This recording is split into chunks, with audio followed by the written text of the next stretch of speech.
Breading is leading me towards pounded and fried steak. I'm gonna use the rainbow carrots to make a shredded carrot salad and make a spicy pineapple sauce. Thank you, guys. Little schnitzel for y'all.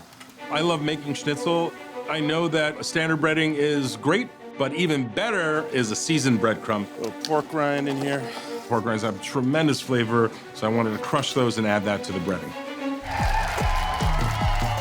So when you're giving these three ingredients and the cooking styles, you have to look at the prevailing flavors. Pineapple obviously is going to be the prevailing flavor here, and pineapple is inherently sweet. So you have to figure out, how do I balance all that sweetness? What am I going to do? I'm going to make a spicy sauce, and a food mill is a perfect way to do that. So the mill was used to juice the canned pineapple? Mill was used to juice the canned pineapple. It's going to also be used to make the sauce in the end. I'm going to puree this. Winning this competition has become incredibly meaningful in the chef world.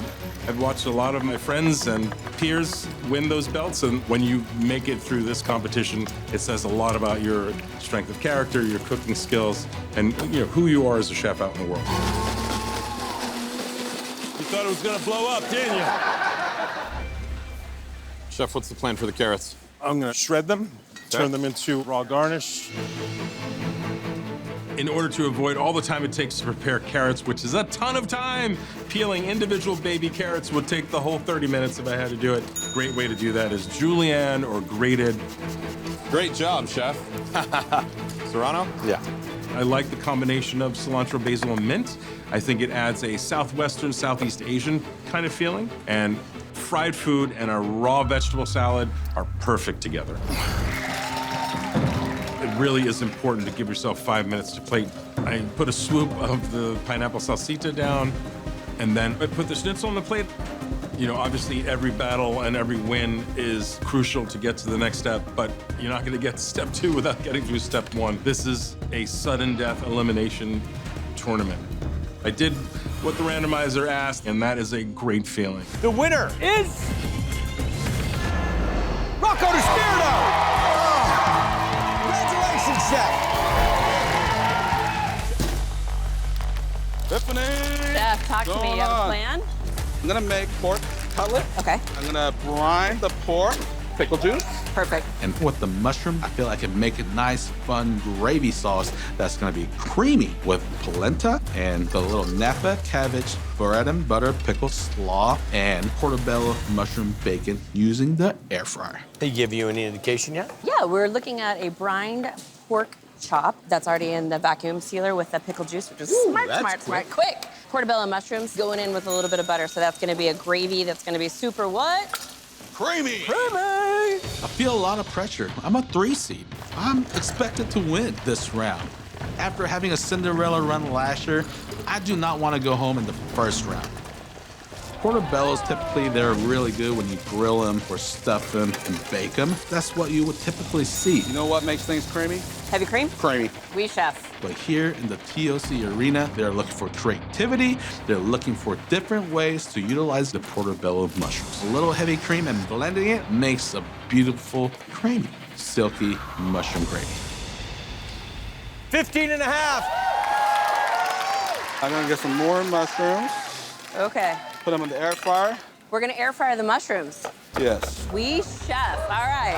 This is incredible gameplay. So we're slicing the portobellos really thinly and then putting them in the air fryer. We end up getting like mushroom chips. So we now have mushroom gravy, creamy, and we have air fryer mushroom chips. We are cross-utilizing this randomizer like it is our job over here. So I'm gonna make some smoked paprika in here.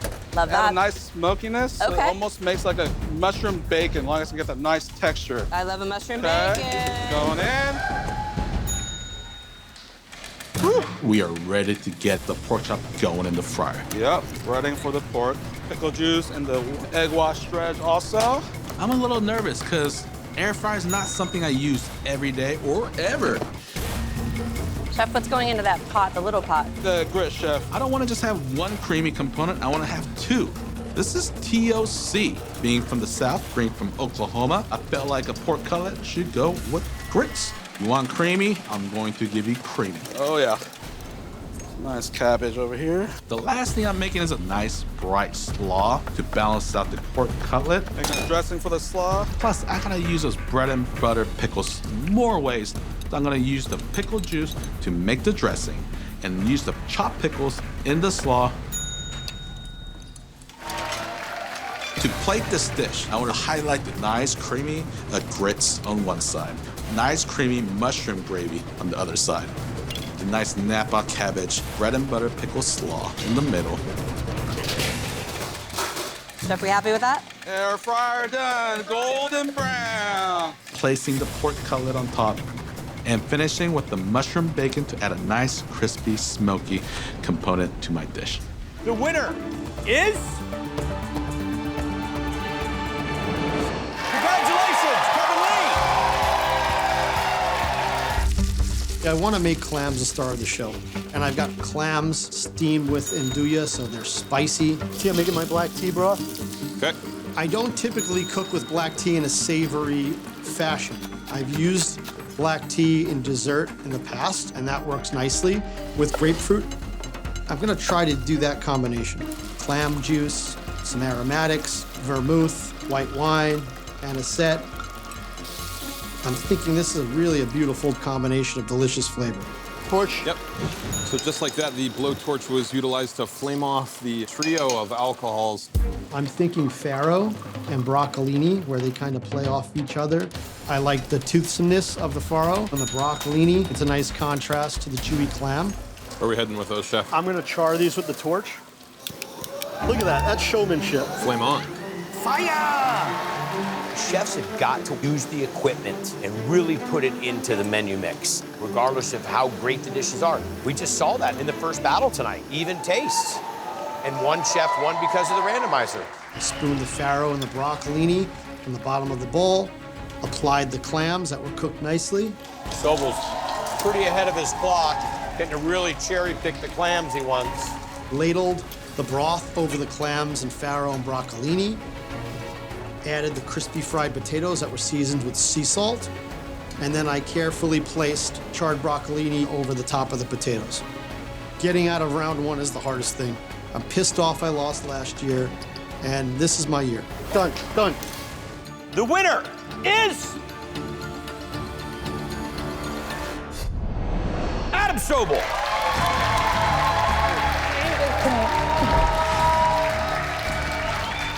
Chef, when you have a plan, fill me in. I'm gonna do a very simple hand-roasted chicken. When I went to culinary school, we talked about chicken in depth. A chicken breast has virtually no fat on it. It really needs to be respected. I'm using the tarragon and the rosemary to roast the chicken because I want this to be herbaceous. I'm doing a roasted chicken breast with mushroom leek shallot sauce and a potato leek cake that's literally all fat. So I'm gonna make like little leek potato cakes with some cream, Gruyere, and Parmesan. Almost like a macaroni and cheese, but basically with leeks and a little bit of panko that's gonna hold it together. Cool, where's that gonna go? That's going into the donut pan. Oh man, it's like I see the formula. Leeks are like the fanciest onion you've ever had in your entire life. They're creamy, they're luscious, they're gentle. So I'm like, I'm gonna actually bake leeks and potatoes with cheese, almost like a gratin, if you will, inside of these donut pans. You forced me to make little tiny potato leek cakes. And where would that mustard be employed? The Somewhere there mustard is, have you ever had macaroni and cheese and like a gratin? You add a little bit of mustard to Oh, add. yes. Also a great emulsifier. Mustard seeds, of course, known for their mucilaginous properties. That's what I was just about to say until you took the words out of my mouth. Sorry, Guy. Chef, what's the plan with the tiny leeks? I'm gonna fry those. Now I'm getting the leeks to fry, so it's like leeks in all different areas. All of these judges, without question, are going to be tough. So I am playing the game. What impresses me about Chef Antonia is even though she came so close last year, she's cooking like this is a job interview to be the champ. It is immaculate. First thing I do is potato cake. So I just kind of scoop it out and pop it right onto each plate. Then I take my ladle, I've got my sauce, it's the perfect consistency. I take my chicken breasts, they're perfectly sliced, put that right over the top. Truthfully, walking in this year and seeing Manid's banner come down again, I was like, ugh, the banner, I want the banner. TOC 6 is mine. Starting off with the first round. The winner is...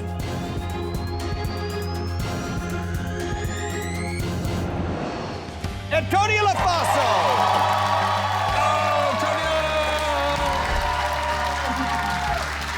How we doing, Chef?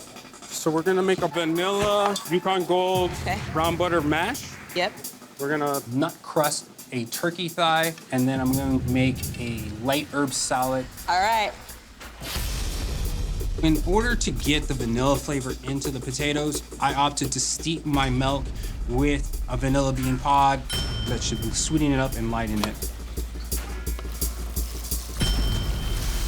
Yes. Chef, have you ever made potatoes with a rolling pin before? You have? I'm so in. This is so cool. It's so much easier. This is so dope. So it just goes through the conical strainer, so you get like perfect mashed potatoes that are already buttered on the other side.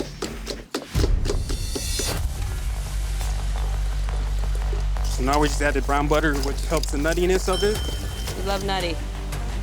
Stephanie, I know she's an Iron Chef. I know her style. She is super creative. A little vanilla. Vanilla cream. I know it's not going to be easy to take her down, but once I start cooking, it's game on. We cook our turkeys for hours upon hours, so I got to figure out a way to cook this in under 30 minutes. So my goal is to take it off the bone and dredge it in some nuts, panko, whole vanilla bean. All right, beans in the panko crust with the nuts. The whole bean. The whole bean. You could already smell it. Chef, are we frying the turkey thighs? Yep, gonna fry it. Frying the turkey thighs with the pine nut on there worries me because of how fast they brown. The oil. But who knows? The main part about deep frying this, I gotta make sure the fryer's set not too low where it comes out undercooked, and not too high where all of a sudden the nuts just burn in 30 seconds. So I gotta make sure I catch this turkey thigh right in that sweet spot. The challenge is to make sure that the dish is balanced. It's already gonna be really, really rich, so, you know, I'm thinking about salad on top. A toaster. I don't really use a toaster in a commercial kitchen, so, you know, the only thing I can think about is incorporating nuts on top of the salad where they're just toasted. So I'm gonna make these aluminum foil pouches, which I would never recommend anyone to do this at home. Can you put foil in a toaster? Well, let's find out. Yeah. It's okay, right? This is so cool. Our little like hazelnut and pine nut snack packs are just toasting. I want to make sure that this dish really resonates as far as he utilized the randomizer in multiple ways in different forms and keep it really simple. Dude, that looks good. That looks kind of dope. Okay. It didn't burn. For this TOC, I am looking to break that first round barrier. I'm very confident in what I learned last year from TOC, and so it's a redemption round for me. I'm looking to really make it to that final. And the winner is... Chef, welcome back. Glad to be back. How you doing? Perfect. I'm gonna do a classic saba shiroyaki. Start portioning that mackerel. Saba shiroyaki is one of the most classic Japanese dishes. It is salt grilled mackerel with grated daikon on the side. But instead of grated daikon, I'm gonna grate some radishes. I'm sorry, look at the technique, please. There's nobody that was doing a happy mackerel dance like he was. Yeah. Mackerel is a really fatty fish, so when you score it and you grill it on the skin side down, what happens is that fat drips through all that score and it crisps up that skin evenly. That residual temp cook? Yeah. I'm gonna render the fat out. Okay. Mackerel is a fatty fish, so I'm gonna use that fat to make a delicious sauce with pretzels. Let's see if I can actually make a puree in this thing.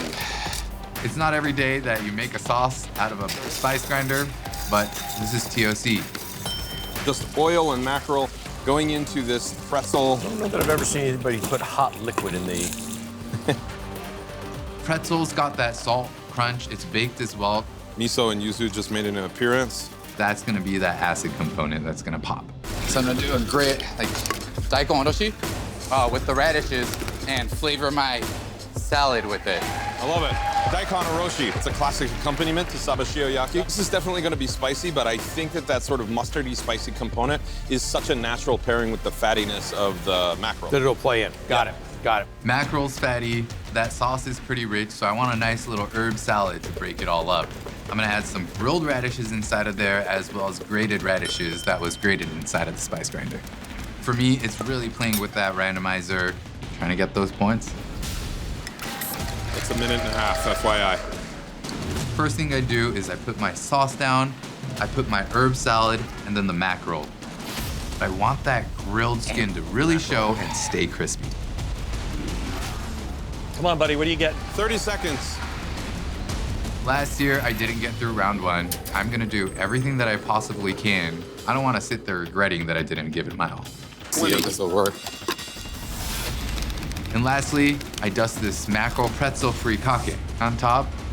10 seconds.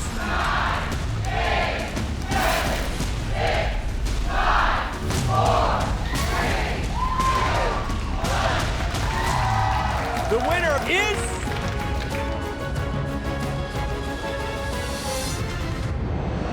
Shota Nakajima.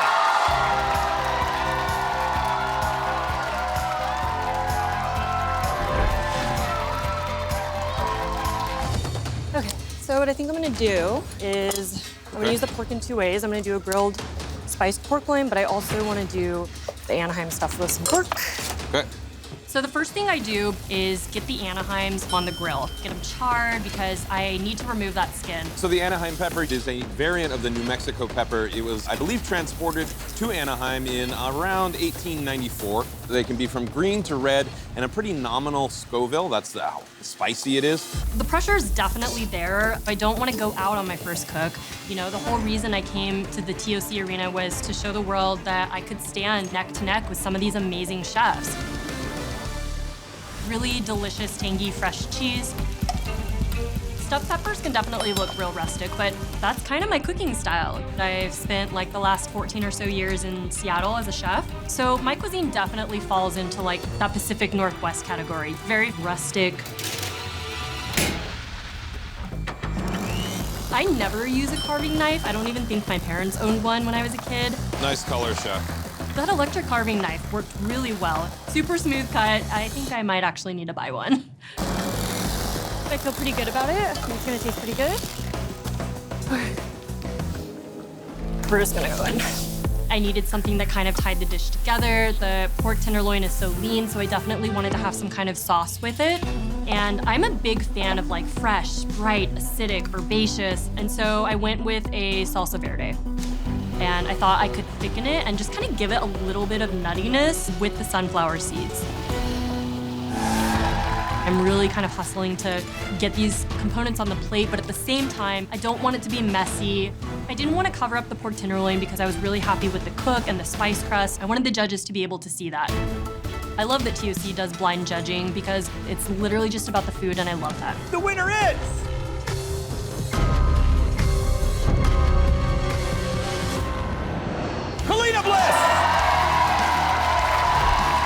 It's gonna be very hot. So am I. Me too, baby. First thing I want to start on is my poutine gravy. You start with your vegetables and get them nice and charred so that you can get that deep flavor to really make sure that you have an umami sauce.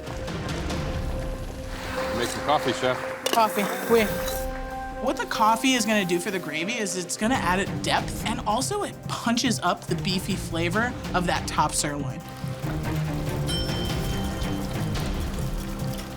And then I'm gonna fold in my cheese curds because I want them to get a little bit melty. Hey, chef. Coffee. Yummo, chef. Dang. Weaponized. I really want to make sure I'm hitting this coffee note. So I'm gonna add the espresso powder to make a beautiful crust and to really reinforce those flavors that I'm looking for. Smart choice by Chef Britt here. You end up with delicious espresso-flavored things without any of the grit of grinds. The thing about top sirloin is it's a tougher meat, but if you cook it properly and you add the fat and you baste with butter and give it all of that yumminess, it's gonna be tender. How do you feel about temp, chef? It's beautiful.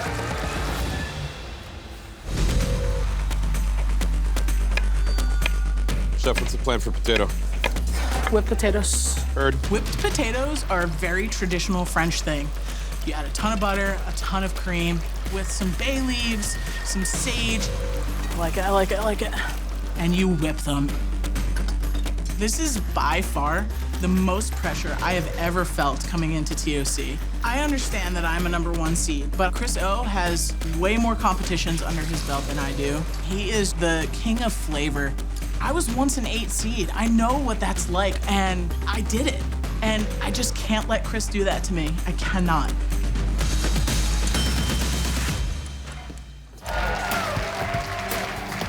Plan of attack for the mustard green, chef. I'm gonna do a little braise on it. Okay. So my dish is inherently a little bit on the heavier side. And the beautiful thing about these mustard greens is that they are bitter. And I want to leave just a little bit of bitterness so that I can clear that heaviness from my entire dish. And I want to use my mustard greens twice. So what better way than to fry them? So this is a tempura batter. I saw rice flour, AP flour. Okay, what was the effervescence? Effervescence was club soda, chef. Got it. A tempura batter leaves everything light and beautiful. The randomizer is such a heavy hitter. If you're not utilizing it at least twice, you're missing the whole name of the game. Oh, yeah. Hot, coming around. Now we're getting down to plating. I know I want this to be elegant. Whipped potatoes. So I put down a little bit of the whipped potatoes. I then paw on a little bit of my mustard greens. Woo! And then I put a beautiful slice of my steak right in the center of that. Last year I came in at number 2 and I made it to the Final 4. This year I'm coming in at number 1 and I want to be the number 1. Oh, the winner of tonight's battle is...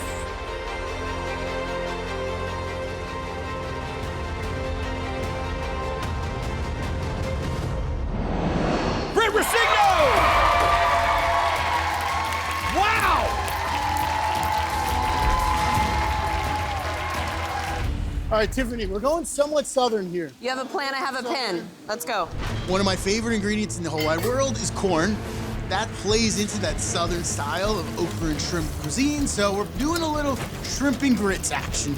I have quite a bit to prove here. Coming in strong year 1, but I couldn't make it past round 2. Then the next year, I could not make it past round 2 again. And then yet last year, I couldn't even make it past round 1. 4th time is gonna be the charm. My favorite way to eat okra is charred on the grill, and I want to serve them at least like that. And then pickled okra. This okra is going to provide a beautiful acidic relief to the entire dish. I don't know if this is going to work, but gosh darn it, we're going to try. We're going to make a brown butter egg yolk cream to cream out my polenta. I'm going to get that richness, that fattiness from the hard-boiled egg yolks instead of the traditional route of cheese and cream. Brown butter egg yolk cream. Oh, it's my favorite. We're not yolking around over here. No, we're not. Once my okra's charred from the grill, I glaze it in some more of that egg yolk brown butter sauce. Now we're gonna do glazed shrimp and pancetta. Love it. And there's nothing that really elevates shrimp and polenta than a little bit of pork. You didn't learn this in culinary school. Sure didn't, but I didn't go either. Sliced shallots with my crinkle cutter, chopping up some garlic with my crinkle cutter. He hasn't even picked up a knife, not once. Everything is getting hit with that crinkle cutter. I love you, the one person who cheered. Now it's time for shrimp, huh? I'm gonna do a little bit of an Italian-inspired sweet and sour glaze for this shrimp, starting off with some raspberries, a little bit of honey, and then Calabrian chili paste for the heat. I don't know who the judges are, but I hope these judges are my favorite. All right, Tiffany, Hail Mary here. Crinkle cut, rub chop whites into our corn and eggy polenta. These egg whites are gonna add a pleasant little texture that I hope remind the judges that the randomizer was used. 5 minutes, chefs, 5 to go. Joe moves fast, fast. I start with my glazed egg yolk brown butter, shrimpy polenta, a nice handful of that pancetta, Calabrian chili glazed shrimp, topped with glazed, grilled okra, pickled okra. Ladies and gentlemen, the winner of the First Division C battle is...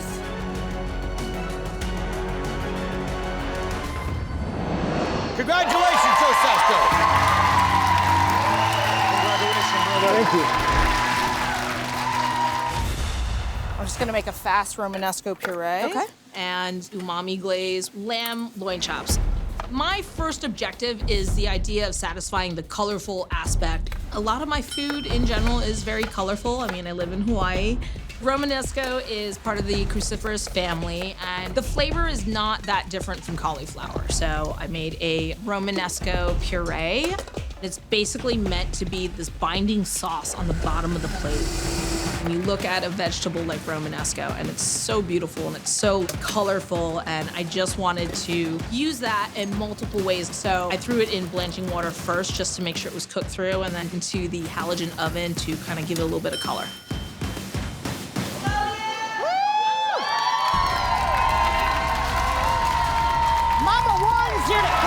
Chef's lamb loin chops just went into the hot tub fryer. Not usual, right? But you get a sear on all of the outside. So now we know why she cut the fat off.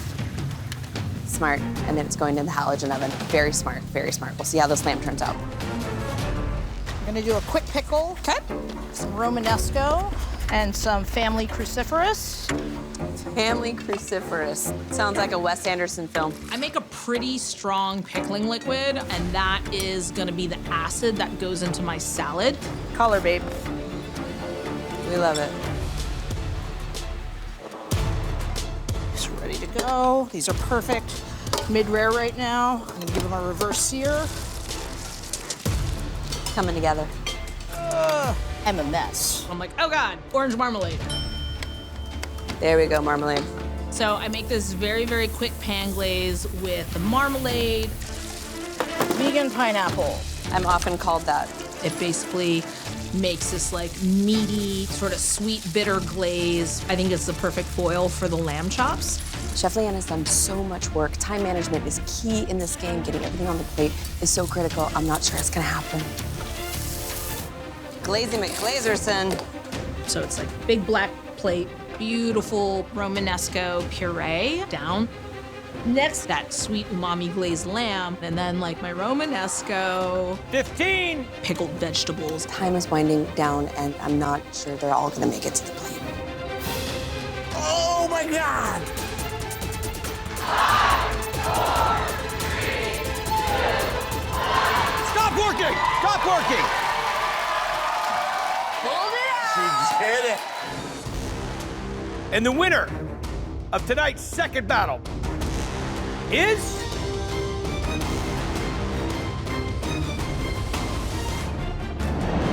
Leanne Wong! Congratulations!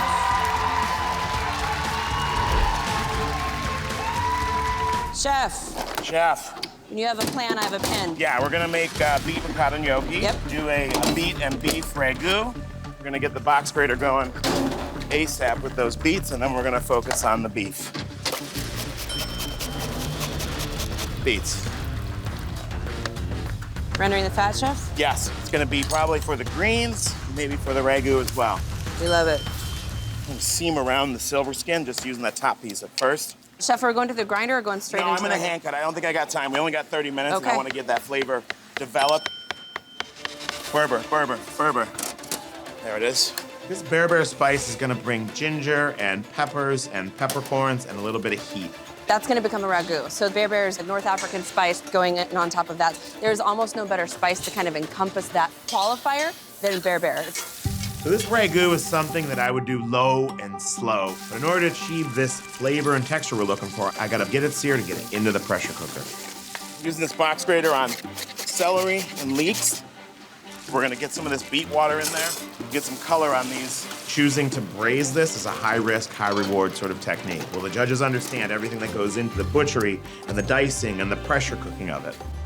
We'll see.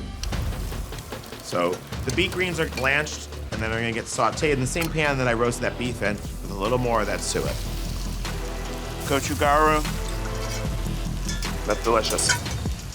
20 minutes in that pressure cooker is just barely enough time to get it cooked through and tender.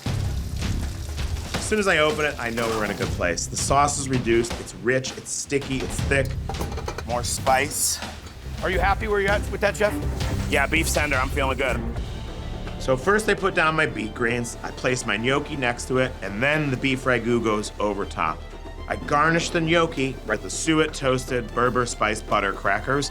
You know, I think an old version of me in this first round would just say you don't want to go home. But this version of me, from sobriety to therapy to exercise, all I know is that I got today and I gotta take care of today. Just cook the best plate of food. The winner of the battle between Chef Kara Kudowitz and Chef Jonathan Sawyer is...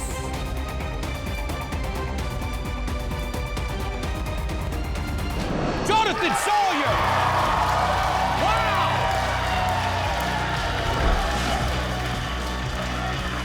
All right. Justin. Yes.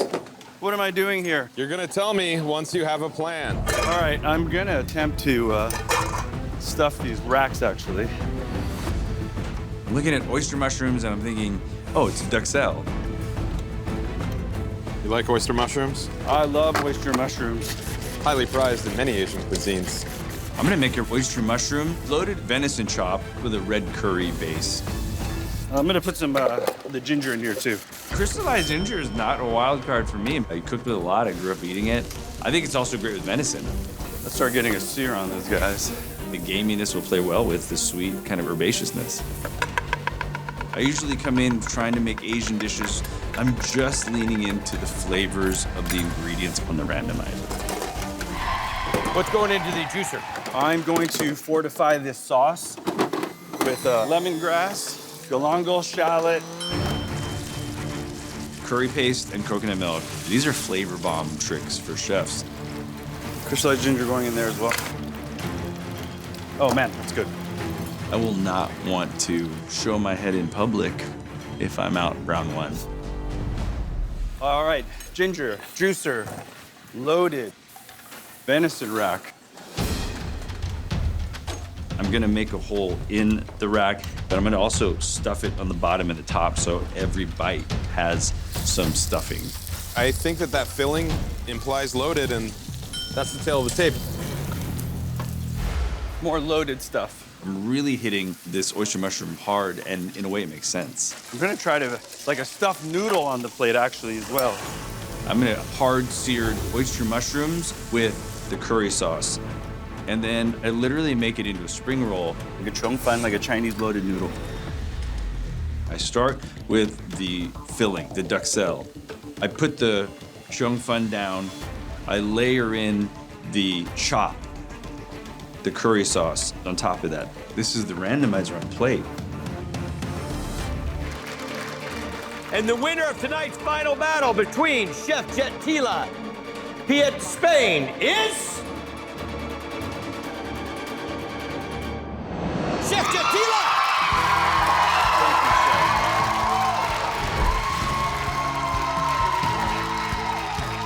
So I'm thinking I'm gonna do a meatball wrapped in a beer batter, like a nice stout, a little pork and jalapeno with Oaxaca cheese inside of it.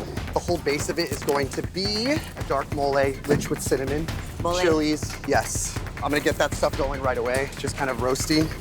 Whoa, mole, okay. 30-minute mole, let's go. Carlitos, let's go. Plus a stand mixer. It's not just a mixer. This is an incredible tool. And with the grinder attachment, my mind immediately thinks about meatball or a albóndiga. I'm gonna use that stand mixer mainly for the grinder to mix my meatball. Also, it gets nice and like fluffy and whipped. Grind and whip, chef, heard. Mole in 30 minutes is basically impossible.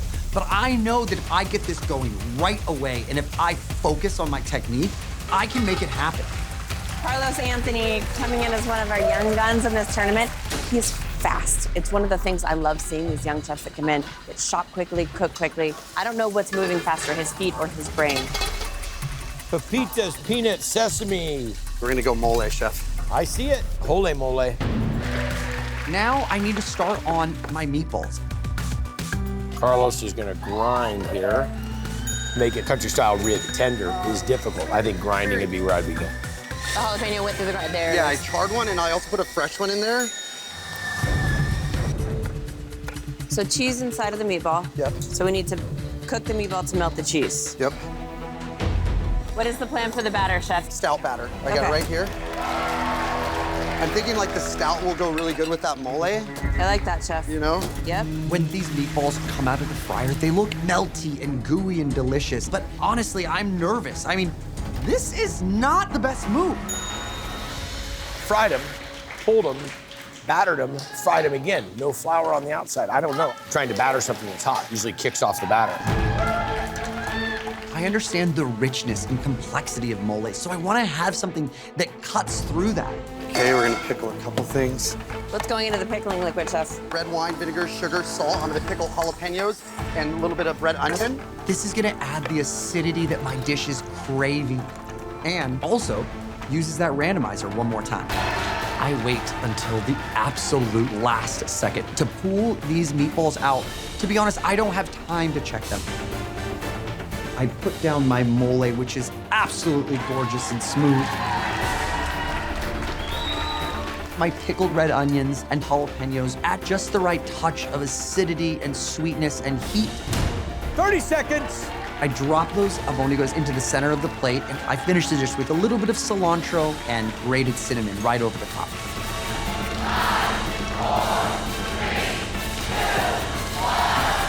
That's it! The winner of the first round battle between Chef Amanda Freitag and Chef Carlos Anthony is...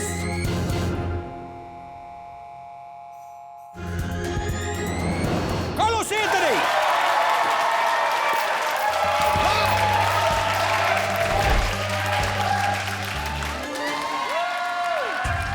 I love turnips. I love turnips. And also, chard is probably one of my favorite flavor profiles. But I'm gonna have to be careful because chard also is bitter. The turnips can be bitter, and horseradish can even eat a little bitter as well. And so I think I'm gonna make a charred Denver steak with a turnip puree, charred baby turnips, and also fresh horseradish, preserved horseradish, remoulade. Okay, we're blanching the globe of the turnip and then keeping the greens completely raw to char them. That is some next level thinking around cookery. That's really, really cool. Smart cooking. I love smart cooking. You got a plan, I got a pen. What are we doing, Yes, chef? ma'am. I am gonna do a little turnip puree. Okay. I love a purple top turnip. I am starting by peeling them. I want this like kind of beautiful white puree. I throw them in a pot with a little V-sliced shallot, and I cook it with a little bit of cream. All right, so we got that. Yep. I just want it to have like kind of that velvety, pillowy mouthfeel. And I decide I'll add a horseradish to be kind of a bright pop of acid. She's just way too calm right now. She's scaring me how calm she is. In the kitchen, I'm very calm, very collected. I make a plan and I don't usually deviate. And I think that I have everything it takes to be the next champion. Did we marinate these, chef? Season them? What do we have on them? I have a little urfa, a little garlic, a little salt. Urfa. So it's a Middle Eastern pepper. Right. It's a smart choice here because it's like very raisiny in color and flavor. As it burns, it can enhance that char The flavor. little finger dab on there. Yep. Yeah. The next thing I'm gonna do is start to get the charred Japanese turnip top remoulade together. I'm looking for that like kind of pesto consistency, and I just wanna be able to kind of sauce my steak with it once I'm done. I always am thinking about texture when I'm cooking, so I decide I'll add a crunchy pickled turnip to really break up the softness. And also, I'm trying to use this mandolin as many ways as I can. After this beautiful frothy turnip puree, I lay one of the charred Japanese turnips on. 45 seconds. This plate, I feel like, really represents me. It is 100% my style of cooking to use one ingredient many, many ways. 5, 4, 3, 2, 1. It's over. Second battle of the night is done. The winner is...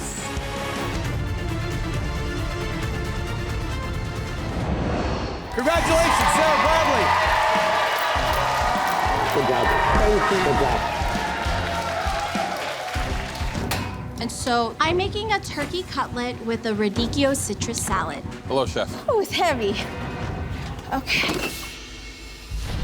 Right now, I think the most challenging thing is the double boiler because there's not a lot of things that you can really make that really uses a double boiler. There we go. So I'm going to tackle that first. To make my cantaloupe lemon curd sabayon. Sabayon is a sauce with usually like a fortified wine. Today, we have cantaloupe juice. So this isn't really a sabayon, but we're calling it a sabayon. That's good. I think that's a formidable effort of the double boiler. Oh yeah, curd? Yeah, abso-freaking-lutely. Yeah. I whisk it with sugar, eggs, and Meyer lemon zest. I don't know the last time I had a cantaloupe curd. That's what TOC is about, right? Yeah. If I get the brightness from the acidity, the sweetness from the sauce, and the bitterness from the radicchio, it's going to all balance out. May I, Chef? Yes. Yeah. Meow. No dancing is allowed. And I'm gonna make the cutlet with the tender. So this, I think this is a smart butchering move. Best part of the turkey, most tender part. I'm gonna go kind of like Italian style for plating. I mean, I have radicchio and like a cutlet. I need to be really smart with this sabayon curd sauce. So I'm dolloping a little bit on the cutlet because I don't want it to sog out. Get it on the plate, Chef. Because I'm also going to add some salad to it right on top. TLC is like the biggest deal, and I want to compete with the best. So they can say that I'm the best if I win. The winner of the first round battle between Claudette, Zepeda, and Nini Win is... Nini Win! Congratulations!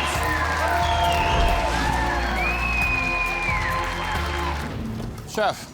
Sir, thinking coconut curry. Okay. We'll sear some fennel. I'm gonna sear some bread. Once I get the mussels done, I can pull them out of the shell and like layer them on the seared piece of bread. Okay. So that's Mussel another toast? seared mussel toast, correct. You know, I've worked with David before. I know one of his favorite ingredients is clams. So not too far off. I wanna get the quinoa on first. I'm gonna chop up this garlic, I'm gonna chop up some onion, sear that, add the quinoa, toast that a little bit. I'm gonna put a little bit of dashi just to amp up some seafood kind of flavors. What are we throwing in there? A little bit of dashi into the quinoa. Yeah. Add a little more je ne sais quoi. Justin brushes his teeth with dashi. I'm trying to put a lot of intention and thought into everything I'm doing, and fennel is delicious, it's refreshing, and goes perfectly with mussels. So I'm searing the fennel, and I'm hoping that it caramelizes quickly. So Chef David's coming in hot from the qualifiers. He's already cooked in this kitchen, and I feel like you can see it in his moves. He's moving with purpose. There's no deer in the headlights for Chef David. Vadouvan, Chef? Yes, a little vadouvan. Let the vadouvan toast. Add the mussels. What do we got, Chef? A little vinho verde, it's a Portuguese wine. Yep. We're talking a little Portuguese heritage. I'm the son of Portuguese immigrants. My parents moved here in the 70s, and a lot of what we do and what we ate and what we did as a family were really inspired by Portugal. Picking them out, Chef. Yes, and then I'm gonna toss them in the curry mussel broth. And I'm gonna froth the curry mussel broth. Okay. Something's frothy's going on this plate. It's the last thing I do. Milk frother. I think we're gonna see a smart usage of it here to give a little texture to some coconut milk. Okay. I get the juice from the mussels back into a pan, adding my coconut milk. There's nothing but fancy things here. Add a little bit of height and texture to this dish by making some frothy coconut curry. And then toss it with the mussels. That's outstanding. Love it. What kind of bread is that, Chef? A little brioche, I figure buttery. It'll help sear a little bit better, maybe. I'm gonna get this perfectly cooked quinoa down first. I'm putting seared fennel around the quinoa to kind of create this little package. Next, I put down seared brioche toast and then put down the mussels. He's going for a very high-end take on mussels. Mussels are a food for the everyman when they're in the shell, but to take them out of the shell, that's some next level cooking. In the battle between Chef Tobias Dorzan and Chef David Viana, the winner is... David Viana! Wow! Wow! I'm a fan, Doug. I'll get you some, baby. Good job. When I think high-end lunch, it takes me back to New York, and I want to do something really light and simple, but also kind of decadent. I'm going to make a pan-seared grouper with a fish fumet and white wine cream sauce. Chef, when you have a plan, I have a pen. Little parsnip puree. Okay. With a little seafood stock, shirodashi, cream sauce with caviar and herbs. I actually take my parsnip to the meat slicer to slice it up rather than cutting it by hand. Oh my God, so scary. I'm gonna make sure that I use the meat slicer as many times as possible.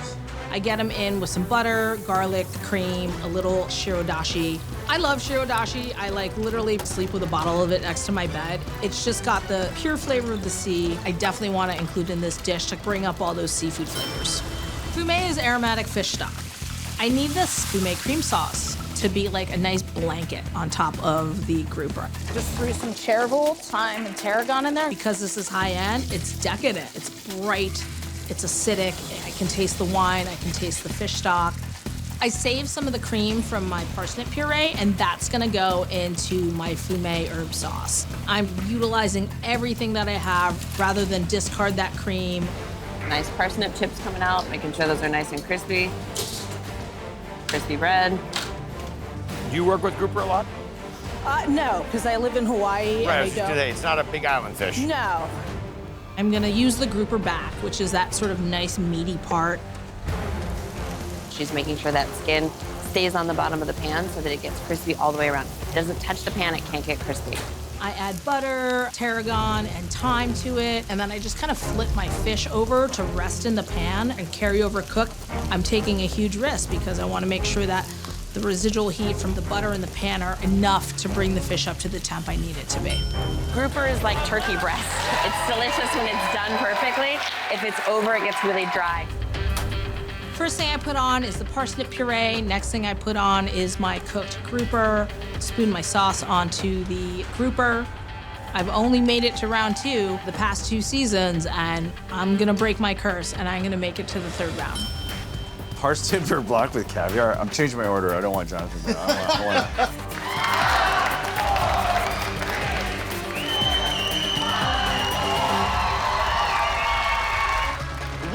The battle between Chef Leanne Wong and Jonathan Sawyer is...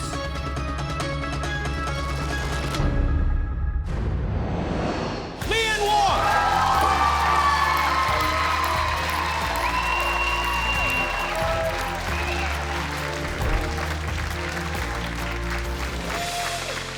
Butter Daddy is back. You know it.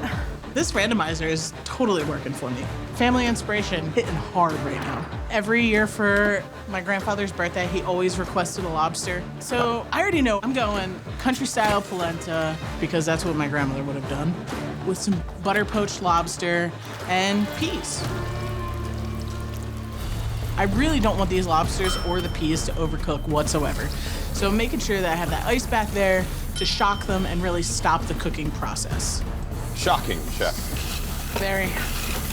Polenta screams Sunday supper to me because you can feed a lot of people with a little amount of polenta. It's something that if you're gonna spend a little bit higher on a protein, you can add polenta because it offsets it. Looks like we're gonna see some lobster and polenta, family styled. Okay. I like what we're seeing here in building this polenta. Looks like a little guanciale just made it in there as well. Cooked guanciale or just flavoring with the guanciale? Just flavor. I like a heavier, rich polenta. Polenta's not supposed to be light and delicate. It's like that rib sticking, gonna fill you up sort of thing. I mean, she's just motoring through the harvesting of these lobsters like nobody's business. I mean, if you have to do 100 lobsters a day, you learn how to break them down pretty fast. So I'm gonna separate my lobster tail and my lobster claws, that way I can portion them out properly. I'm gonna put butter in each vacuum seal bag. I'm gonna get that a quick vac. I just need that butter to move around and really finish cooking the lobster meat in that beautiful little warm bath. They don't call me Butter Daddy for no reason. After I get my peas blanched, I'm going to use them for 2 different applications. One, I want to puree so that it kind of looks like the mustard or the tamale. I'm gonna add some peas into there, a little bit of lemon, some olive oil, and a touch of lobster base, because I really want to get that lobster yumminess in there. Every bite, you should have a little hint of lobster. Oh yeah. If you cook peas too much, they get really soft and wrinkly, and that just reminds me of canned peas. I like it, I like it, I like it, I like it, I like it. 4 minutes. I'm gonna get my polenta down first, 2 scoops, because that's what my grandmother would have done. And then I'm gonna take my green pea puree. I'm kind of gonna just like run it through so it kind of looks like the tamal. And then I wanna add my beautiful lobster butter braised peas on top of that. The pressure is real. I've never not made it into the grade 8, and I just have bigger dreams this year than I ever have, and I have a lot to accomplish, and I'm here to do it. And then, of course, I mean, I'm Italian. We finish it with cheese, and not just a little bit of cheese. So let's get that cheese on there, make it rain. Ladies and gentlemen, the winner of the battle between Chef Britt Persigno and Chef Michael Reed is...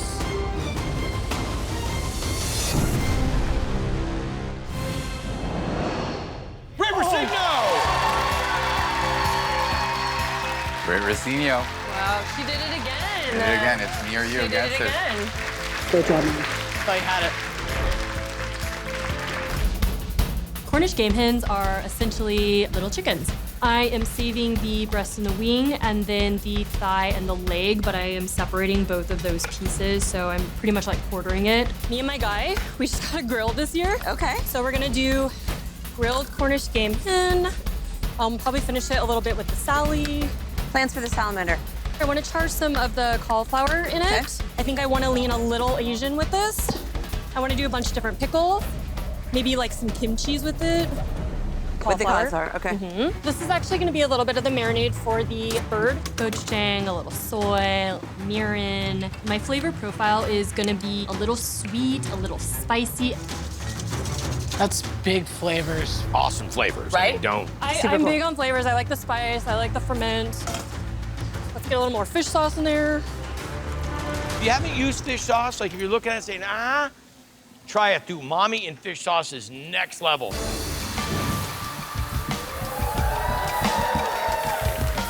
I just want to get a little char on them. We'll start them in the grill. This is just gonna come down to how well they cook it and how well that cohesiveness of a weeknight dinner. That's gonna be the key, weeknight dinner. One of the things I love to do on a weekday night with my guy, we're really big on veggies, love char. The salamander's perfect. I want to do it in a couple different ways. Cauliflower kimchi, also charred cauliflower for my charred cauliflower. I want to make a nice little marinade, rice wine vinegar, gochujang, some sambal, a little bit of fish sauce, and that goes right in the salamander. One of my favorite ingredients in this is flour and cauliflower. You don't see it that frequently. Cook really quickly. They love to be raw, pickled, pureed, grilled, salamandered. Maitake, chef? Yes. I also roast maitake mushrooms in the salamander. I know Shota is a flavor technician, so I want to make sure that he's not like bringing all this umami and heat and sweetness, and then my stuff is just bland. I temp the hens and they're perfect. Skin looks beautiful. I pull them out and I want to give them a second to rest. I want the cooking process to stop. All I really want to do with the salamander is just crisp up that skin a little bit more. See how you're getting that nice browning on the top? That's using the salamander in a very meaningful way. Final 5 minutes of competition. I grab the maitake mushrooms, a little spoonful of cauliflower kimchi. Next, I grab the charred cauliflower. Last thing I do is grab my chicken. I want that to be front and center. I want that to be the main component. I wouldn't have come here if I didn't think I had a shot. I'm a fierce competitor. The winner is... Congratulations, Kaylina Bliss. All-American takeout. Say more. Burgers. We're burgering. I'm grinding that beautiful steak. Oh, it's a risk. It's a risk, and I'm here for it. I know. The judges are gonna want to see that steak in the final dish. If I grind this, they might just think I used ground beef, so this is a huge risk. Serving something that's not gonna look like the item on the randomizer. Now, in order to really double down on the randomizer and the idea of a French fry press, I'm gonna French fry press potato fries. Third arm is the belly, chef. There it is. Take out all your anger on the French fry press. So I get my potatoes through the French fry press, right into a pot of boiling water. Once the fries come out of their blanching water, they need to be completely chilled in order to let all of those starches set so they can get crispy on the outside and soft in the center. Grinding New York to make a burger. It's a risk, Guy. I'm aware I'm doing it. I'm gonna put these chanterelle mushrooms through a French fry press and into my burger patties. That works. If I'm gonna take Jet on, in order to beat him, it's big risks like this that are hopefully going to pay off. Going all the way to a ground burger It ruins the New York. It's is, pointless. I think it ruins it, and I think you're going to get terrible reviews from the judges. I agree. A burger needs ketchup, so I'm going to make a chanterelle ketchup in place of traditional ketchup. We're gonna fortify that with real sauce, caramelized sugar. Is there actual ketchup in the ketchup, chef? Tomato paste. Tomato paste. I'm really excited about this. So I want to get to work on these cucumber pickles. Now, the one thing I know I'm gonna do is make a pickle liquid without heating it up because I don't want to cook these cucumbers. What's in here, chef? So I'm making a little pickle liquor, salt, sugar, vinegar. Okay. For my pickles. I want to keep them crispy and fresh. I want the cucumbers to stay crispier. Heard. So the key to a good burger, really beautiful caramelization on both sides. I love finishing my New York steak with butter, thyme, and garlic.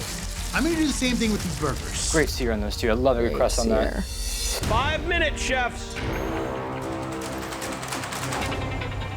The pressure to get past this round is palpable. Coming into this round, I wasn't that confident, but at this point in the cook, I'm feeling really good. I hear crispy fries.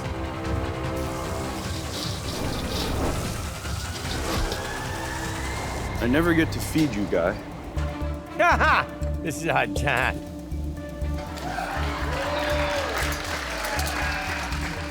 I would walk uphill both ways in the snow to eat this. 2.5 minutes.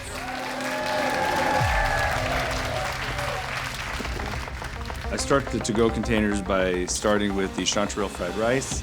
I throw my basil beef chanterelle as the second layer. I add the buttered cooked chanterelles as the third layer, and then add the fried egg as the topper, and I garnish with a little bit of scallion. I'm here in my 6th year of Tournament of Champions making the food that I made as a kid. If I can win and move on with this dish, what a testament to my family. Really nice crunch on that fry. 1:15. First, I get my potato fries down on parchment, a little bit of that chanterelle ketchup, and a squirt of Japanese mayo so that the judges can swirl together their own fry sauce. Take my beef fat toasted bun, some of my caramelized chanterelles, onions, and mustard, some more chanterelle ketchup on the top bun, my perfectly cooked New York strip burger with new school American cheese. Then I'm gonna go my fresh, crispy, and light cucumber pickles before closing and wrapping the whole thing up.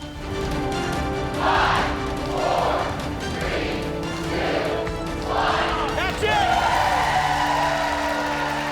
The winner of the final battle tonight between Chef Jet Tila and Chef Joe Sasto is...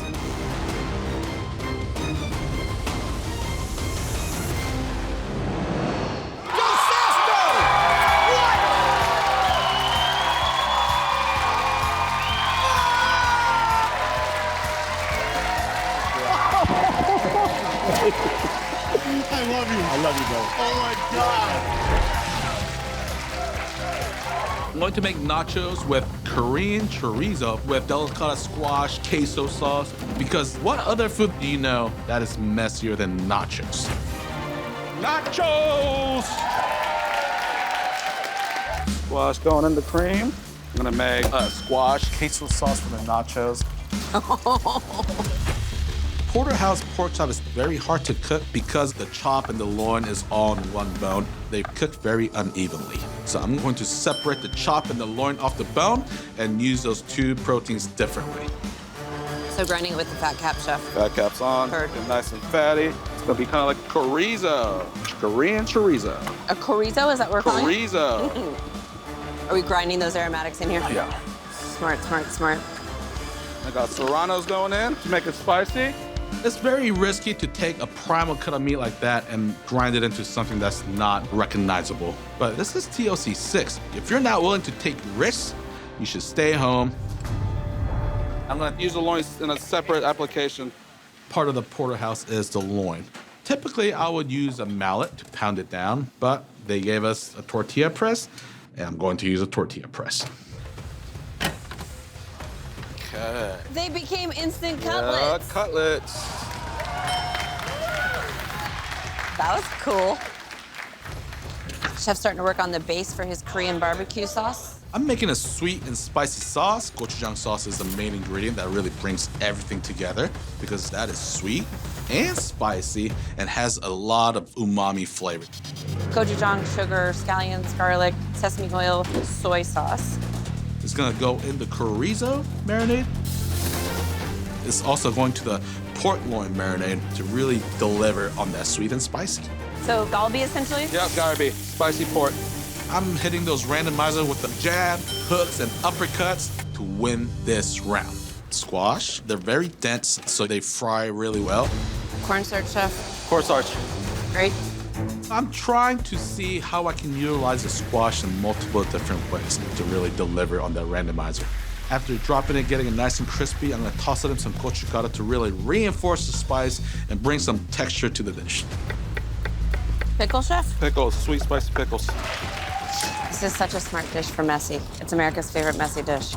To plate my nachos, we're gonna have the crispy tortilla chips on the bottom, and I'm gonna top it off with the silky delicata squash queso sauce. Huh. Well, I could swim in that. Then you got some Korean chorizo. The chorizo with the teji garbi, little crispy squash rings, some avocado crema on top, sweet and spicy pickles. Leslie! 5, 4, 3, 2, 1. That's it! Yeah! And the winner is... Congratulations, Kevin Lee!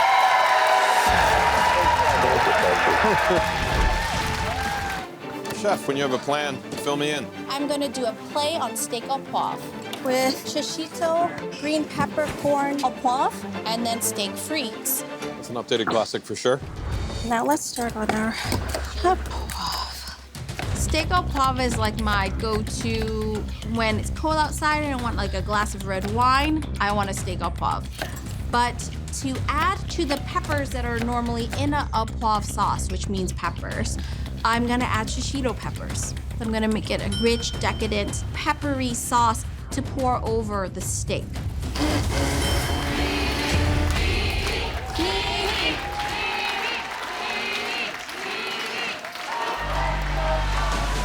I like to have a plethora of peppercorns in my au poivre, giving it depth and reiterating that pepper note.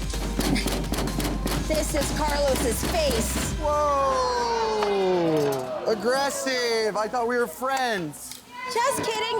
It's how my heart beats for you. So I heavily seasoned my steaks. I crusted with so much of that freshly cracked peppercorns. It's not an au poivre if it's not like that. Chef, correct me if I'm wrong, this is also your first time on this side of the kitchen, correct? It is my first time. You know what that means, right? You're the higher seat. I know, but I don't feel it. I'll believe it once I win. Butter. More butter, why not? So I want to make sure I have shishitos on the plate. So I'm going to make shishito tempura. Winning would be incredible. For a long time, I doubted myself to know if I could hang with these chefs, but I deserve to be here too. I can cook, I can make more than just Vietnamese food, what people expect of me, and I'm here to prove that. It's all good, Chef. Let's get it on the plate. So the sauce is gonna be on the bottom. I slice my steaks and they are gorgeous. They have that perfect bullseye of a medium rare filet mignon. Having the shishito peppers and the fries together next to the steak with the sauce, it reads steak frites, but it helps with it being updated. And the winner of the battle between Chef Carlos Anthony and Nini Nguyen is... Nini Nguyen! Wow. Wow, wow, wow. We are roasting the chops. Okay. I'm gonna put these to the meat grinder. Okay. And make like a crust with brown sugar this. I'm gonna make a little Meyer lemon puree and then a dandelion and mint broken vinaigrette. Okay. So the first thing I get started on is the lamb. I'm gonna cut it into double chops. There's no way you can get a whole rack of lamb roasted in time. So by carving it just into double chops, I will make sure that the inside of the lamb is perfectly cooked. This dish doesn't have a lot of ingredients on it. It doesn't have a lot of things to hide behind. So if this lamb isn't perfect, they will know. Really nice cooking on the lamb. Fat cap over the top was really nicely rendered, got that beautiful brown on it. Chef Sarah's then turning it on top so that it can continue to render into the oven and the rest of the chop can cook. Chef Sarah, you guys have dandelion greens in Kentucky? Yeah, that's actually one of my favorite ingredients. I like them with brown butter. Okay.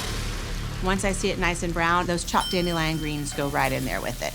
I'm gonna give them like a little southern flair. I love that. Little brown sugar, baby. Little sweet and sour greens. Dandelion greens, you don't need to cook them to death. They're not thick like a collard. Let's go, Sarah. Thanks, y'all. I need to make sure they're chopped up fine so that I can then quenelle them into the way I want on the plate later. Meyer lemon is one of my favorite ingredients. The skin is good, it has tons of flavor. This is a puree that we use quite often in my restaurant. So in my blender, I put the ground lemon, Aleppo pepper, olive oil, a little sugar, and then I'm gonna blend it up. Was it just the peel, or was it the pit? The whole, wow. The whole kit and caboodle. Chef is also making a pistachios crust for the lamb. I think pistachios feel indulgent. This is feeling date night. I might cook this for my husband when I get home. There is something relaxing of someone that can baste in rhythm. I slather the fat side with Meyer lemon puree. That nice acidity is really gonna cut through the fat. And then I lay them in the pistachios. This rack of lamb, this is a date night dinner. So I've started to put my greens first. I'm gonna use 2 spoons to quenelle them, and it's gonna give me this nice football shape. You're gonna do high-end greens. Might as well make them look sexy versus just a clump, right? Pick the best ones. Date night, right? Doesn't that make you wanna like go home, cuddle up on a pillow? The winner of the battle between Chef Sarah Bradley and Chef David Viana is...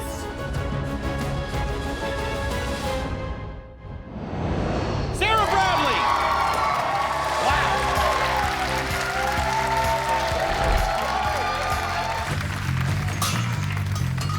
What's going on? Fish and chips. I've been to England many times and gone on horseback to find the legend of the mushy pea that is served with fish and chips. I've really never had it in a way where I'm like, this is so good, and I'm like, this is my opportunity to redeem the mushy pea and understand it. So I grab already shelled English peas and I throw them into a pot of boiling salted water, and I let it cook for like days. Just need time in here. What I love about what Chef Antonia is doing here, she could use regular pickles. She uses Cornichon. She could use regular lemon. She gets preserved lemon. That's what tartar sauce looks like in the minds of a #1 seed chef on TOC 6. Right amount of dill on that. Oh, Yeah. that's delicious. There can be no mistakes. It's like I'm going up against one of the toughest competitors and one of the toughest judges, and he knows how to play this game. But I'm going all the way. It's taking me 6 seasons, but it's gonna happen. Sturgeon is thick, so it's not gonna fry very quickly. Good amount of salt going on that sturgeon. Season it liberally. I can make tempura batter in my sleep. But this time around, I add a little bit more baking powder because it's not a traditional tempura. Like, I want this to be crispy and I want it to puff. Making a fresh potato chip is harder than you think. They have to keep moving throughout the oil so that every piece of the chip is actually touching hot oil so that it fries evenly. Using that malt vinegar powder, chopped dill onto the potato chip, it just brings it to the next level. I take a little bit of the cooked peas, I take mint and a little bit of parsley and basil, and I go to town. I know that there needs to be a right element to this dish. I have cooked Tuscan kale that's gonna mix into my mushy pea. It brings a little relief to heavy mayonnaise tartar sauce or a fried fish. Mushy peas and kale? I like that new combo in my life. Plating is 10 points. So this needs to be a dish that looks like it belongs in a gastropub and it looks elevated. I stack my potato chips single file behind each other because one thing I know about Rocco, the plating is gonna be spot on. How are we feeling about this roll? Feeling pretty good, honestly. I just came from Japan after opening my restaurant. Leanne has a restaurant in Japan. A lot of these ingredients are used really frequently in Japan, like all of them. I really want to create this light, flavorful dish that is reminiscent of like the end of summer. The umeboshi, the eggplant, the duck. So I'm going to make a pan-seared duck breast with steamed leeks, steamed eggplant, and eggplant tempura with this fresh raw eggplant salad. Scoring the top of the skin of her duck breast, that allows two things. Consistent cooking all the way through the duck breast. It also allows the fat to leach out and render. Also just gets it super crispy because of the fat rendering out. Come on, let's go! Chef just got koji. It's fermented rice, essentially, that allows the duck breast to cure very quickly. So Chef is mixing that with a little bit of shiro dashi. Smart stuff, both flavor and also tenderizing the duck real quick. Just giving our duck meat a little bit of rub and infusion, give it some instant flavor, help to tenderize the meat. Yep. And I want to make sure that the duck has time to cook properly and also rest. I'm loving this duck. Right? I mean, it's the low and slow on the duck that makes it all work. Yes. We're gonna go Japan today. What's tricky about this randomizer is the bamboo steamer. You can't do a fried item in a bamboo steamer, and fresh means fresh and raw and light. And we have white eggplant going into the steamer.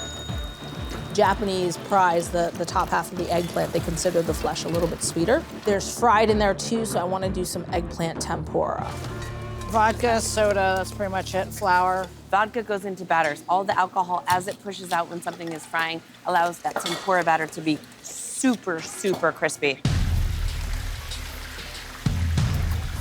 Dealing with the umeboshi plums now. Chef's steaming it, which is going to take a little bit of that saltiness out of it. Bite out of it. Yeah, a little bite out of it. Really smart. I take the steamed umeboshi and I put it in a blender with shiso, mirin, a little bit of yuzu juice, and I make a sauce out of it. So I know that this sauce is going to garnish my eggplant, and it's also going to garnish the duck. It looks like Leanne is making some sort of shiso puree. Yes, so it's gonna be like a sweet, sour, tangy, bright from the yuzu, and herbaceous. As I'm looking, I'm like, oh, I need more fresh on this. Let me do a fresh raw eggplant salad and tie all those flavors in together, right? She knows that she can serve this raw. It's cool stuff. 3 minutes, Chef, 3. Thank you.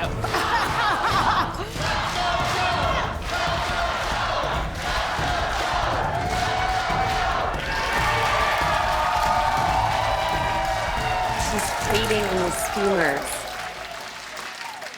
Smart. I get my eggplant down first, my leek down next, and then my raw eggplant salad.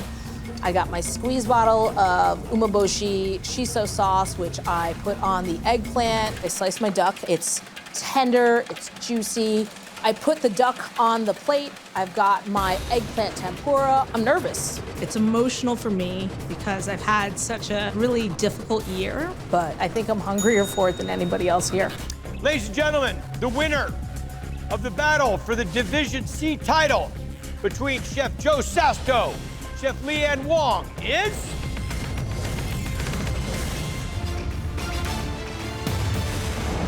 Leanne Wong! Congratulations!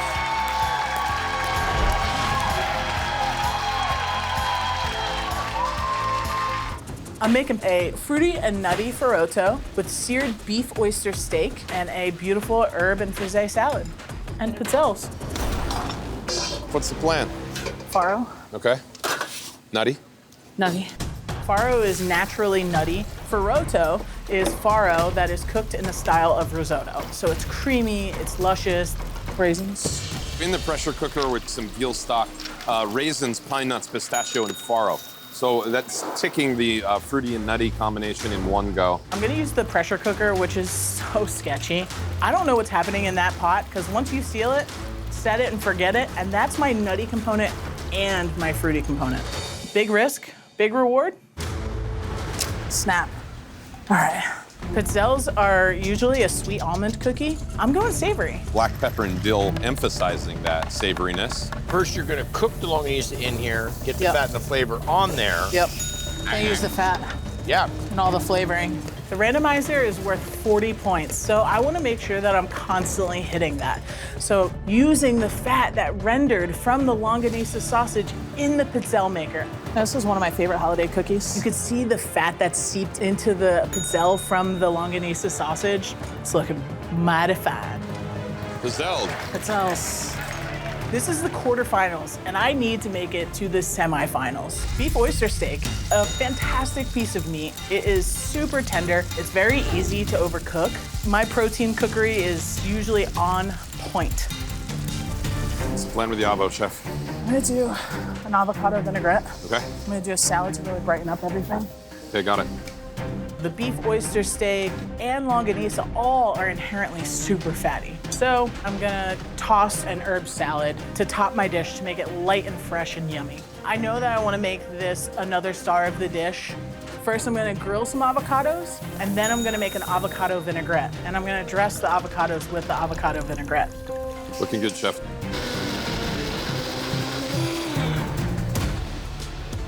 I take my pressure cooker off the stove. I'm really hoping that my Ferotto works because my fruity and nutty combination is in this pressure cooker. I open it up, yeah, baby, and just get this waft of aromas that is just making my mouth salivate.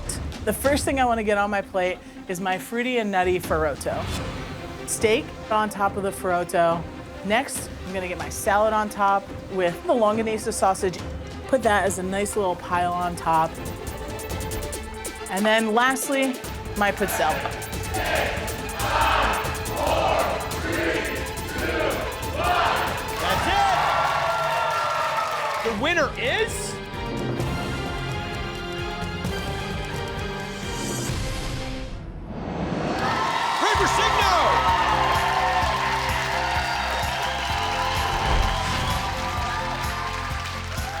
Chef, when you have a plan, I have a pen.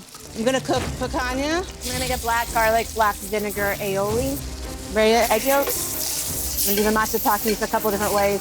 Cooked, raw. Watching Chef Sarah cook, she wastes almost nothing, and her cooking is spectacularly focused. This has quickly become one of my favorites in this tournament. These are beautiful mushrooms. No wormholes. Yes, they are. So I've always been really into mushrooms. I love to go out to our farm and look for mushrooms. We'll use the Dutch pancake mushroom to just cook the caps of the matsutakis. Kind of medium rare, like mi-kui, roasting it a little bit. Turns out they fit right in those little pockets. So now we've got this Ria egg. They're large. I have never worked with them. We're all here for the egg cracking ceremony.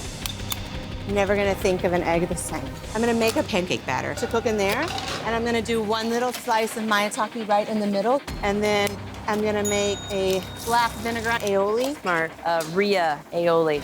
She's not yoking around. 26 minutes, chef. Thank you. I start my aioli, Ria egg. I add black garlic, which has tons of umami. Vinegar component of it is this black vinegar that has rich flavor, but it also has a high vinegar content. I love black vinegar. I do too. I'm using dark soy as my salt. What you got there? I'm making a little Dutch baby matsutake pancake. So I grab some flour, a little bit of sugar, and baking powder and mix those together.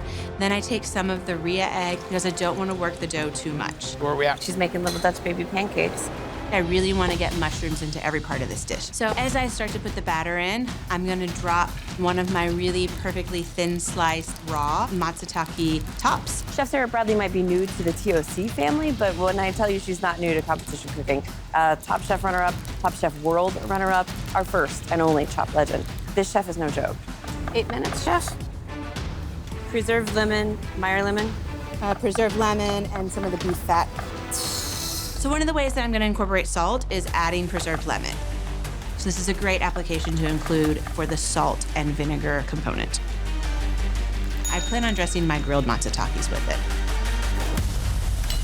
I slice my picanhas. I want to alternate between matsutake pancakes and my roasted matsutakis. Force vibes, chef, force vibes. Next, I do a little of the raw shaved matsutake. I then come in with my black vinegar and Ria egg aioli. This dish is about nuance. This dish is about being subtle, but still being powerful. Ladies and gentlemen, the winner of the battle for the Division D title between Chef Sarah Bradley, Chef Nini Nguyen is Chef Chef Sarah Bradley.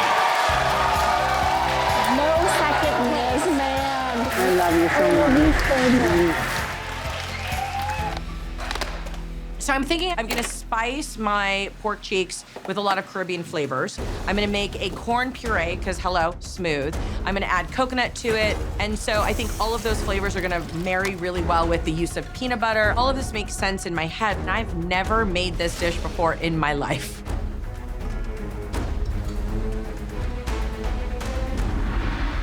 Mmm.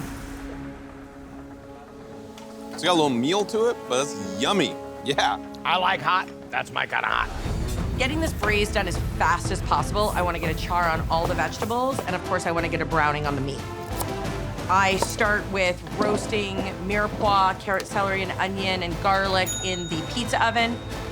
Smart move from Chef Antonio Lofaso. She's taken the pork cheeks and cut them down into smaller pieces. So if those are to be pressure cooked, they will pressure cook faster, exposing more surface area to heat. We have a game plan? A jerk pork cheek. Peanut butter's going in here right now. Okay, I want you to know that I have trust issues, like bad trust issues. And this whole thing of like just trusting that this works right now. Here's the thing. If the pork doesn't work in the pressure cooker, I don't have pork on my plate. So the coconut corn puree is the really smooth element that's gonna bring the entire dish together. Fresh corn in it, can of coconut milk. Is that gonna be your smooth element, Chef? Yeah. How do you feel, Chef? Great. And then at the very, very end, just adding a little bit of peanut butter of that coconut corn puree, again, just to bring in and echo the peanut throughout the dish. So I'm using the flat beans in two different ways. They're great pickled, so they're nice and crunchy and have good texture to them, and also like very sort of acidic. So that's gonna cut through a lot of the fat that's in the dish. And then roasting them. Roasting vegetables in a pizza oven is like something that I love to do. And so I'm treating this pizza oven as if it's like a huge wood-burning fire that you would roast anything in. You want me to mention this is a crunchy element, Chef? Yeah.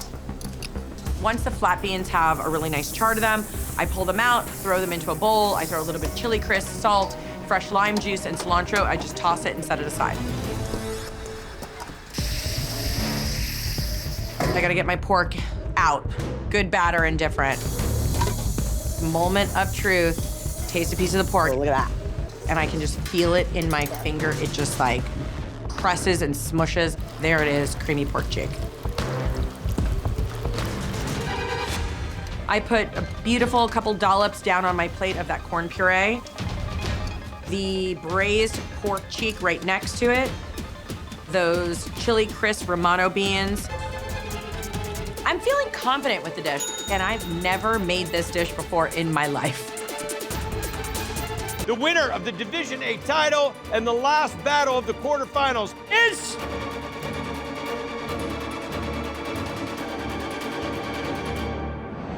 Antonio Lofaso!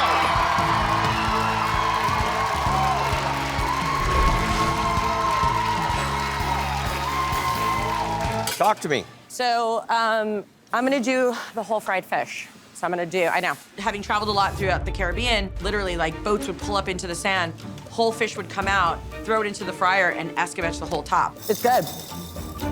So I'm gonna do a whole fried pompadour with a ton of vegetable escabetch, purple cauliflower puree. This is literally like what Zaya's grandpa used to make.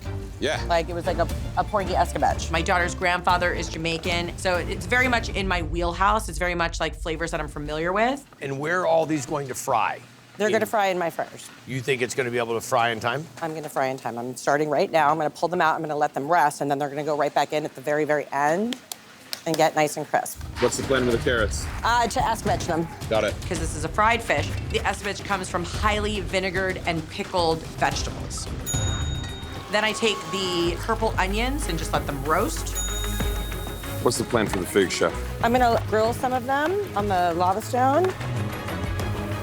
The only time I have ever used a lava rock is like in a massage. I need lava rocks on the back of my neck right now. I'm so stressed out. I put a little bit of that coconut lime cauliflower puree down, a little bit of the purple cabbage with the purple onion, with those perfectly roasted lava rock figs. Then I put my fish down. I am taking this today. Ladies and gentlemen, the winner of the semifinal battle between Chef Britt Rosigno and Chef Antonia Lafaso is...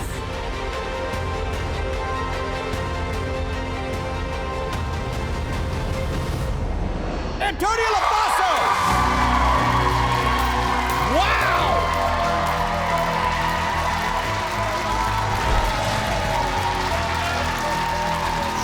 So I'm doing crispy, silky chicken and papillote potatoes in a silky schmaltz chili oil. I'm just getting them warm while I work on some other stuff. I mean, the blue silky chicken is an interesting breed. It's super lean. The legs are where most of the meat are, and it's not even a meaty bird at that. I'm gonna make a silky schmaltz chili oil to drizzle all over the top. This is smart. Those chickens have no fat, so Chef just went and got schmaltz. So chicken goes into the schmaltz. Which is chicken fat. Chicken fatsies. It's gonna be the base for my Nashville hot sauce. Real smart stuff. I have pushed really hard to change the way people think about the culinary scene in Kentucky. Sometimes we get overlooked. But a stage like this, amazing, amazing. Chef, talk to me on papillote. On papillote, I am gonna do these blackened potatoes. Papillote just means in a pouch, so you can do it many different ways. These potatoes are gonna end up in the turmeric leaves with a little bit of blackening seasoning. A key to really crazy crispy chicken is to let it sit in the flour, and that buttermilk almost makes like a wet batter. Then you dredge it again right before you fry it. You can get almost like a double crust. With the feet on, I like it. Ash is working. Ash gives a really nice flavor, especially when you have something that's super fried. It goes well with the bitter, with a little bit of olive oil, salt, fresh turmeric leaves, and a lot of fresh sorrel leaves. Now I'm gonna build my sorrel salad. So I grab my sorrel leaves and I toss them with a little bit of black garlic molasses, and I think these plums will be really delicious. I just want a few fresh elements. Potatoes and papillote? Potatoes on turmeric leaf papillote. Got it. Mouthful. Pretty presentation. The next thing I put on there is a little bit of that sorrel sauce. And then I'm dusting my entire fried chicken with my sorrel ash. Big-minded thing, people here, wow. My time away from my family and my time away from the restaurant, I want those to all pay off. So I'm taking that belt home. The winner is...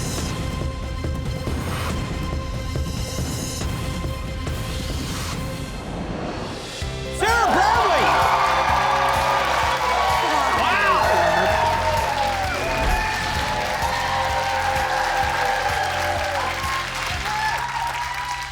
The most challenging part of the randomizer this time is that we have a piece of equipment that literally only does one thing, and that's stuffed sausage. Whatever dish I'm thinking about needs to include sausage. I make sausage all the time. I make sausage in the restaurant, I do it for events. I know how to make sausage, and any of you who make sausage at home know that it's not that quick. I'm not made with Wagyu beef. Monster. Wagyu beef is a beef from Japan that is marbled with so much fat because the cows are literally fed sake and massaged. I understand completely why it's in the finale. Do I want to make sausage out of it? No. I'm gonna actually just do the full sausage. So I'm gonna do two things with it. It's gonna be like a bangers and mash, but sort of Latin inspired. Okay. Sausage itself is gonna be very spicy to accomplish this spicy card that I got from the randomizer. Then I'm gonna do more of a seared beef salad. Okay. So in the hour that I have to cook 2 dishes with all the other elements of the randomizer, sausage is being made. I have the hog casing, which is the bigger casing. Once it's connected, you just gotta keep it wet, and one hand presses while the other hand just kind of guides it into the casing, and then you just gotta flip it, and then you make sausage. I mean, Chef, I gotta tell you, I know you made sausage. That's beautiful. Those are gorgeous. I'm Italian, of course I've made some sausage. Sausage.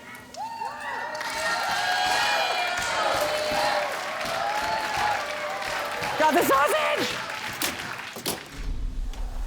Chef, how you feeling? Very good. Frying them again. Mm-hmm. One more fry, one more crisp. Got it.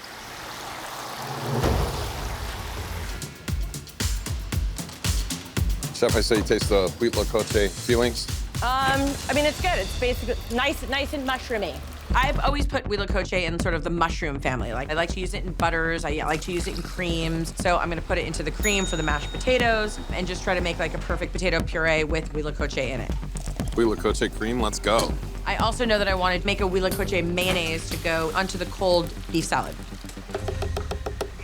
Chef, look how much fat rendered out of those and how beautifully crisp they are. They came out good, right? Justin, give me some update, buddy. Yeah, sausages have landed. I repeat, the sausages have landed. So we have sausage on the hot. What do we have sausage maker on the cold? Nothing yet. I'm doing a sausage vinaigrette. Sausage vinaigrette? Mm-hmm. So it's a sausage vinaigrette going on the Thai salad? Yes, and she also gets to check the temp, so it's like a cased larb. So you get the... Let's go. I'm sorry. Someone just punched me in the hi, I'm obvious face. Here's the thing, when I take the sausage and I chop it up, I'm like, oh, the texture on the inside isn't really what I want it to be. It almost feels mealy. So I am stressing a little bit. Like, the sausage vinaigrette works because it's with a little bit of olive oil and vinegar and the corn, so all of it works together. But the whole sausage on the sausage and mashed potato dish is scaring me a little bit. I really hope it's not a problem for the judges. This last battle is not only a culmination of the last 4 cooks that got me here, but of my 17-year career in culinary competitions. It is so close, I can smell it. So for my hot dish, I have my black plates. I spoon my huila coche mashed potato down in the center. The texture's perfect. I place my sausage down, and then to finish, I have the veal demi-glace with mushrooms that kind of gets poured right over the top. Very simple and straightforward. This is kind of my move. I do seemingly very simple food, but I elevate it and show great technique. So for the beef salad, I've got Napa cabbage finely shaved, Thai basil, I have mint, I have chives, I have cilantro. I've got a little swoosh of the huila coche aioli, and that salad with the sausage vinaigrette right on the side. Sticky sauce. Sticky sauce. I'm bringing the stickiness through that glaze over the beef. The winner of Tournament of Champions 6 is...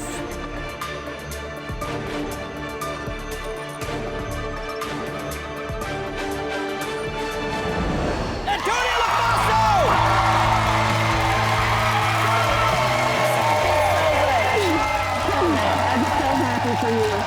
You so much deserve it.